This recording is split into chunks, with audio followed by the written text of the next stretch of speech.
How Sparta broke the most powerful navy in the ancient world. Aegospotami. In 405 BC, Athens still possessed the weapon that had kept it alive through decades of war, its fleet. For generations, Athenian power had depended on the sea. Triremes carried soldiers, protected allies, moved resources, and guarded the maritime routes connecting Athens to the wider Greek world. Even when Spartan armies invaded Attica, Athens could retreat behind its defenses and remain connected to Piraeus. As long as the ships controlled the water, Athens could survive. That was also the weakness. By the final stage of the Peloponnesian War, Athens had become dangerously dependent on a system that could not afford a catastrophic failure. The city had survived plague, political upheaval, rebellions, enormous financial pressure, and the disastrous Sicilian expedition. Each time destruction appeared inevitable, Athens somehow rebuilt. That resilience created confidence, but it also concealed exhaustion. Ships could be replaced, but experienced sailors were harder to replace. Money could be raised, but resources were shrinking. Allies could be forced back into line, but every revolt demanded another commitment. Athens remained powerful, yet its margin for error was disappearing. Sparta had learned from decades of frustration. Invading Athenian territory was not enough. Defeating armies was not enough. As long as Athens remained connected to the sea, the war could continue. So Sparta changed the way it fought. With Persian financial support helping sustain naval operations and Lysander emerging as its most dangerous commander at sea, Sparta began attacking the system that made Athenian resistance possible. Lysander understood something crucial. He did not need to defeat Athens everywhere. He needed to break the connection Athens could not live without. That opportunity appeared in the Hellespont, the strategic passage leading toward the Black Sea grain routes. If Sparta could dominate those waters while destroying the fleet sent to defend them, Athens would face more than military defeat. It could face hunger. The Athenian commanders, therefore, could not simply ignore Lysander. Their fleet moved toward the Hellespont and eventually anchored near Aegospotami, opposite the Spartan position at Lampsacus. The two enemies were now separated by only a narrow stretch of water. Athens still possessed the ships capable of winning a major naval engagement. Its sailors belonged to one of the greatest maritime traditions of antiquity, yet none of that guaranteed survival. A trireme was devastating when properly crewed and maneuvering in formation. On shore, with its rowers scattered in search of food, it was vulnerable timber, and Lysander had no intention of fighting when Athens was strongest. Across the Hellespont, the Spartan commander waited. The Athenians could see his fleet. They knew the decisive confrontation was approaching. What they did not understand was that the real danger would not begin when Sparta sailed out to meet them. It would begin when decades of warfare convinced Athens that it could survive one more mistake. This time, it could not. The war had become a race against exhaustion. By 405 BC, the Peloponnesian War had lasted for more than a quarter of a century. The conflict that began in 431 BC had consumed ships, soldiers, money, alliances, and political stability. An entire generation had grown up knowing Athens and Sparta primarily as enemies. The question was no longer which city could win the most impressive battle. It was which one could survive the next disaster. Athens had already suffered losses that should have ended the war. The greatest came in Sicily. In 415 BC, Athens sent a massive expedition westward to attack Syracuse. The campaign ended catastrophically. Ships were destroyed, thousands of men were killed or captured, and experienced commanders disappeared with them. Enemies across the Greek world suddenly saw that Athens could be broken. Yet Athens rebuilt. New ships entered the water. New crews were assembled. The city fought to preserve its remaining allies and recovered enough strength to continue challenging Sparta at sea. That recovery was remarkable, but it came at a price. The empire that once supplied Athens with enormous resources had weakened. Rebellions reduced its control. Continuous naval warfare consumed money. Experienced manpower could not be replaced indefinitely. Then another threat emerged. Sparta gained increasing access to Persian financial support. This changed the strategic equation. Maintaining a competitive fleet required enormous resources, especially because sailors had to be paid. Persian money helped Sparta sustain naval operations that earlier generations of Spartan leaders would have struggled to maintain. Athens could no longer assume that its enemy would eventually abandon the contest at sea. And inside Athens, military pressure collided with political instability. In 406 BC, the Athenians defeated a Spartan fleet at Arginusae. But severe weather prevented the rescue of many shipwrecked sailors. Public outrage followed. 6 victorious Athenian generals were eventually executed. The episode sent a chilling message to those who remained in command. Even victory might not protect a general from political destruction. Now imagine commanding the fleet 1 year later. Lysander threatens a strategically critical region. Athens needs a result. Withdrawal could appear weak. Delay could allow Sparta to strengthen its position. Defeat could leave the city exposed. Every decision carried consequences far beyond the battlefield.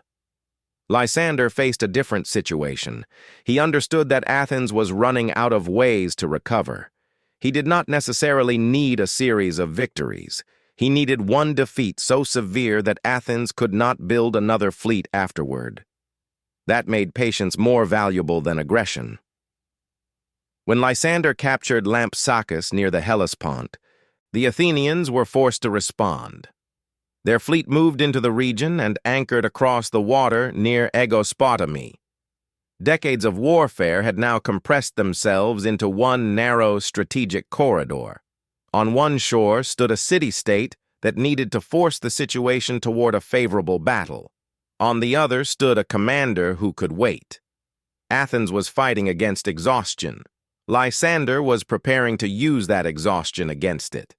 And the location he had chosen made the danger far greater than the Athenians could afford, because behind their fleet was not simply an empire. Behind it was the food supply of Athens itself. Why the Hellespont was worth more than Athens itself. The final struggle for Athens would not begin outside its walls. It would begin hundreds of miles away, in a narrow passage connecting the Aegean to the waters leading toward the Black Sea. The Hellespont was more than a shipping route. It was one of the arteries through which vital grain supplies could reach Athens. The city could endure Spartan pressure on Attica because maritime trade connected it to resources beyond its own territory. Control the passage, and an enemy could threaten that lifeline. Lysander understood the opportunity. After taking Lampsacus on the Asian side of the Hellespont, the Spartan commander occupied a position with access to supplies while placing pressure on a region Athens could not simply abandon. The Athenians followed. Their fleet eventually anchored at Aegospotami, across the water from Lysander. Geographically, the enemies were close. Logistically, their positions were very different. Lysander operated from Lampsacus, where his men had better access to provisions. The Athenian anchorage offered fewer immediate resources. Thousands of sailors still needed food every day, forcing men to leave the shoreline and search farther away for supplies. That inconvenience contained a hidden danger. A trireme depended on its crew. Without rowers aboard, even the finest warship could not rapidly become an effective fighting vessel. Lysander began watching this vulnerability. Each day, the Athenians sailed across the Hellespont and challenged the Spartans to battle. Each day, Lysander refused. The Athenians eventually returned to Aegospotami, disembarked, and began searching for provisions. Spartan scouts followed them. They observed where the ships landed. They watched the sailors leave. They measured how widely the crews dispersed. Then they returned to Lysander. The next day, the process happened again, and again. At first, the Spartan refusal may have appeared cautious.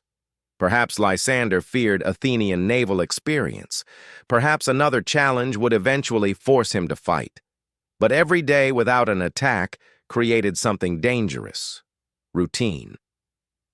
The Athenians became accustomed to sailing out, finding no battle, returning and leaving their ships. Lysander was learning exactly what happened afterward. This transformed the Hellespont into a trap built from geography and human behavior. Athens could not comfortably leave because the region was too important. Remaining at Aegospotami created logistical problems. Attempting to force combat gave Lysander repeated opportunities to observe the fleet. The Athenians believed they were pressuring Sparta. In reality, they were revealing themselves. Lysander did not need to guess when their ships were vulnerable. Athens was showing him every day, and there was still time to escape the pattern. Someone nearby apparently recognized the danger and tried to warn the Athenian commanders. His name was Alcibiades. The warning would become one of the most haunting episodes connected to Aegospotami, because the commanders now faced a choice whose consequences they could not yet see. Move and surrender the position they had chosen, or remain and trust that tomorrow would resemble yesterday. The commanders who could not afford to wait. The Athenian commanders at Aegospotami were fighting two battles. One was against Lysander. The other was against the consequences of failure back home. Only a year earlier, Athens had executed 6 generals after the victory at Arginusi.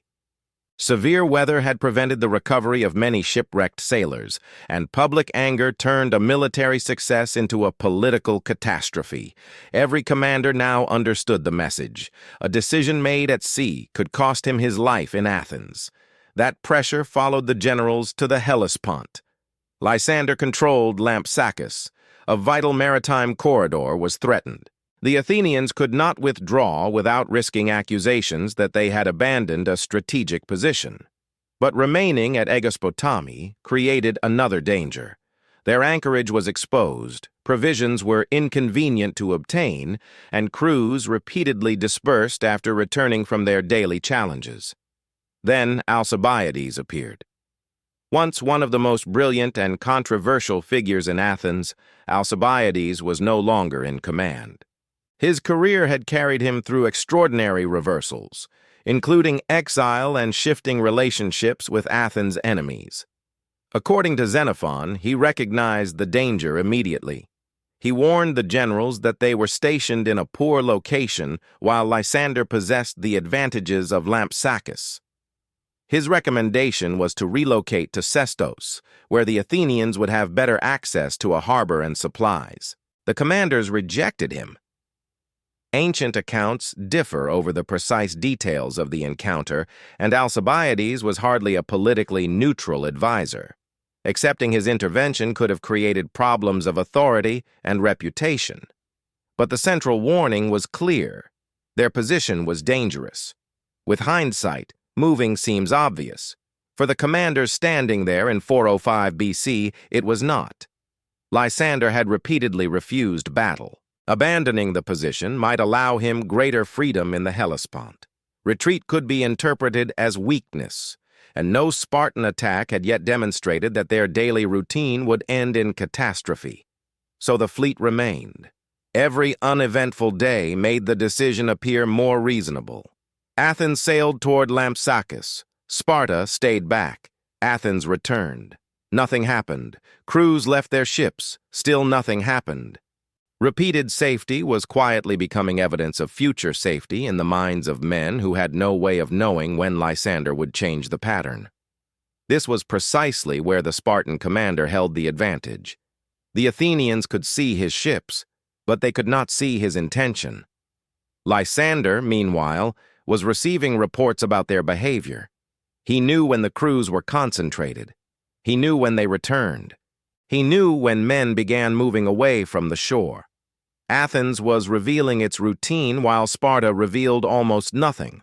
The generals still commanded one of the largest naval forces in the Greek world, but their enemy was no longer trying to defeat that force at full strength. Lysander was waiting for the moment when the fleet would exist physically on the beach, but cease, temporarily, to exist as an organized weapon. Alcibiades left. The routine continued. and each repetition brought Lysander closer to knowing exactly when to attack. The Athenian commanders believed they were waiting for Sparta to accept battle. In reality, Sparta was waiting for Athens to stop expecting one. Lysander turned predictability into a weapon. Lysander had discovered something more valuable than the location of the Athenian fleet. He had discovered its rhythm. Every day followed a recognizable sequence. Athens sailed toward Lampsacus, prepared for combat. Sparta refused the challenge. The Athenians returned to Aegospotami, landed their ships, and crews began dispersing in search of provisions. Spartan scouts watched everything. This was not passive waiting. It was intelligence gathering. One observation could reveal an opportunity. Repeated observations could prove that the opportunity was predictable. Lysander waited long enough to learn the difference. Each day without a Spartan attack also changed Athenian expectations. The first refusal demanded caution. Another created frustration. Repetition gradually made the absence of danger feel normal. Yesterday, Sparta had not attacked. The day before, Sparta had not attacked. Why should today be different? That assumption was exactly what Lysander needed. A conventional naval battle still carried enormous risks. Even if Sparta won, many Athenian ships might escape and regroup. Athens had already demonstrated an extraordinary ability to recover from military disasters. Lysander wanted something more decisive. He wanted the fleet before it could properly fight. According to Xenophon, on the decisive day, the Athenians again approached Lampsacus and again received no battle. They returned to Aegospotami, believing they had completed another familiar cycle. Lysander's scouts followed, but this time they carried specific instructions. After observing the Athenians disembark and disperse, they were to return toward the Spartan fleet. When they reached the middle of the crossing, they would raise a shield. That signal would mean the moment had arrived. Across the water, Athenian ships reached shore. Men stepped onto land. Some moved away to find food. The concentration necessary for naval warfare began dissolving. The Spartan observers turned back. Then the shield rose. Lysander ordered the attack. Suddenly, days of apparent inactivity revealed their purpose. The Spartan fleet surged across the Hellespont toward ships whose crews were scattered. The Athenians had little time to understand what was happening, recall their men, board the vessels, and organize a coherent defense. The same geography they had accepted for days now worked against them. Lysander had not become stronger by waiting. He had made Athens weaker at the precise moment he intended to strike. That is what made his strategy so dangerous. He transformed observation into prediction, prediction into timing, and timing into surprise. Yet the exact events that followed are not as simple as the famous version suggests. The surviving ancient accounts disagree over important details of the final attack. One describes a fleet caught catastrophically unprepared. Another suggests a more complicated sequence involving part of the Athenian force sailing out first. There were even later accusations of betrayal. The result is certain. How that result unfolded remains one of the most intriguing questions surrounding Aegospotami. Because when Lysander finally crossed the water, Athens did not merely lose a battle. Almost its entire fleet disappeared in a single catastrophic encounter. What really happened at Aegospotami? The Spartan fleet was crossing the Hellespont. On the opposite shore, the Athenians had only moments to transform scattered sailors and grounded triremes back into a fighting force. This is where the story should become simple. Instead, it becomes uncertain. Our ancient sources agree on the devastating outcome, but not on every detail of how Lysander achieved it. Xenophon gives us the famous version. After the Athenians returned to Aegospotami and dispersed, the Spartan signal was raised. Lysander immediately advanced with his fleet while Spartan forces moved against the shore. The Athenians were caught before they could organize. Men raced back toward their vessels. Officers attempted to restore order. Ships needed crews before they could launch, and crews needed time that no longer existed. Conon, One of the Athenian commanders understood that the fleet was collapsing. He escaped with only a handful of ships, including the sacred state vessel Perillus. Before fleeing, he seized large sails belonging to Lysander's ships at Abarnus, apparently hoping to hinder immediate pursuit.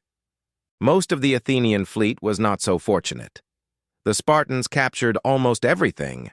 That is what makes Aegospotami so extraordinary. Athens was not destroyed in a magnificent naval duel between two perfectly organized fleets. Its greatest military advantage was neutralized before it could be fully used. But Diodorus Siculus preserves a different version. In his account, the Athenian commander Philocles sailed out with part of the fleet while the remaining ships were supposed to follow. Lysander attacked the smaller force and then moved against the rest. If this tradition contains genuine information, the catastrophe may have involved more than simple carelessness on the beach. Perhaps an Athenian maneuver failed. Perhaps the fleet became divided at exactly the wrong moment. We cannot reconstruct every minute with certainty. Later accusations made the mystery darker still. Some ancient traditions raised suspicions of betrayal involving Adimantus, one of the Athenian commanders who survived. But suspicion after a catastrophic defeat is not evidence, and the surviving material does not allow us to confidently declare that treachery caused the disaster. What can be established is devastating enough. Lysander exploited a vulnerable enemy with extraordinary speed. The Athenian fleet ceased functioning as a unified force. Conon escaped with very few vessels. The overwhelming majority of Athens' naval power at Aegospotami fell into Spartan hands. A fleet that had protected an empire was effectively erased in a single day, and the consequences immediately became larger than the battle itself. Without those ships, Athens could no longer defend the maritime network upon which its survival depended. The Hellespont was exposed. The grain routes were endangered. The possibility of rebuilding yet another great fleet was disappearing. But before Lysander turned his victory toward Athens, he faced thousands of captured men. Among them were Athenian commanders and sailors who had spent years fighting a war that had grown increasingly brutal. The ships had been spared destruction because capturing them was more useful. The prisoners would receive no such guarantee. Aegospotami was about to reveal that the shortest part of the battle might also be the least horrifying. The men who paid for Athens' final mistake. The naval battle was effectively over. Thousands of Athenians were now prisoners of the very enemy they had expected to defeat at sea.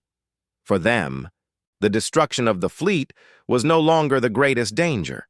Nearly 3 decades of warfare had created a long memory of atrocities, executions, destroyed cities, and retaliation. Sparta and its allies had grievances against Athens, and victory at Aegospotami suddenly gave them the power to settle them. According to Xenophon, Lysander gathered the allies and considered accusations concerning Athenian conduct during the war. Among the prisoners stood Philocles, one of the Athenian commanders.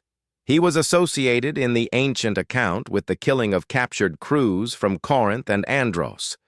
Now the balance of power had reversed. Philocles was executed. Ancient tradition reports that Lysander then ordered the deaths of roughly 3,000 Athenian prisoners.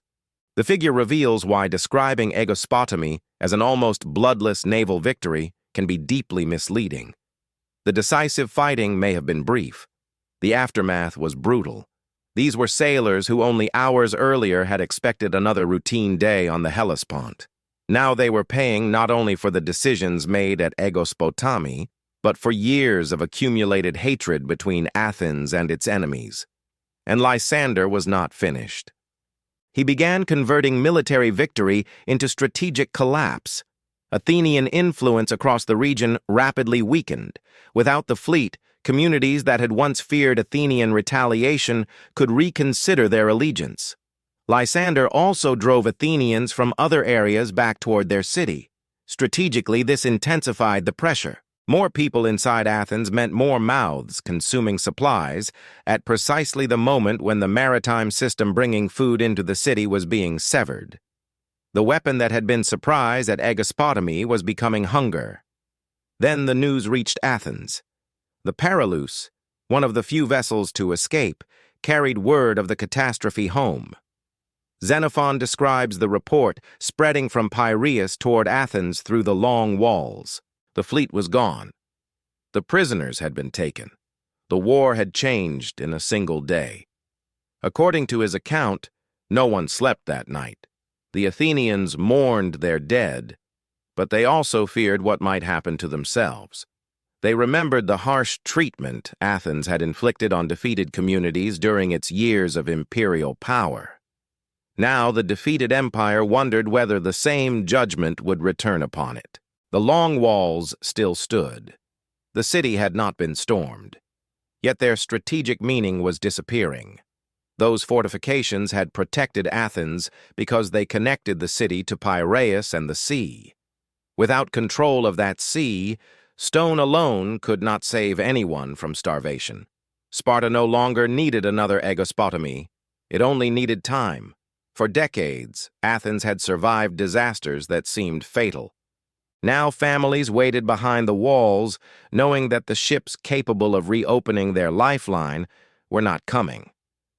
The final question of the Peloponnesian War was no longer whether Athens could defeat Sparta. It was how long a naval empire could survive after losing the sea. And when Athens eventually surrendered, Sparta would inherit something far more difficult than victory. It would inherit the struggle to control Greece.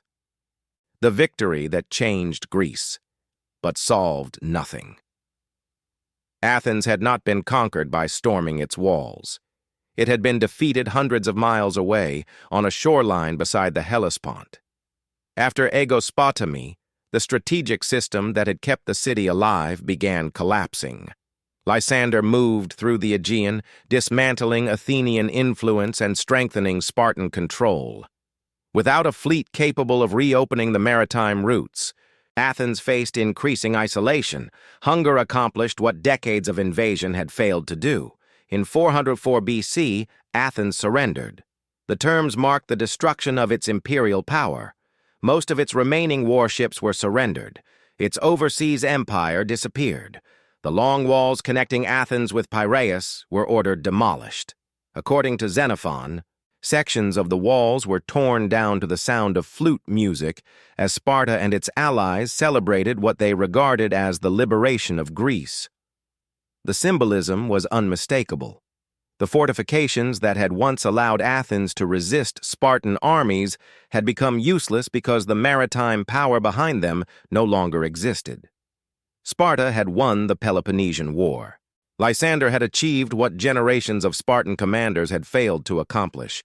But victory created a new problem. Who would control Greece now?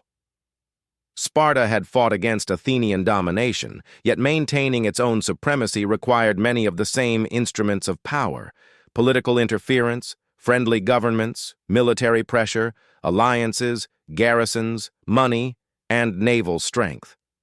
The contradiction appeared quickly. In Athens, democracy was temporarily replaced by the oligarchic regime remembered as the 30 Tyrants.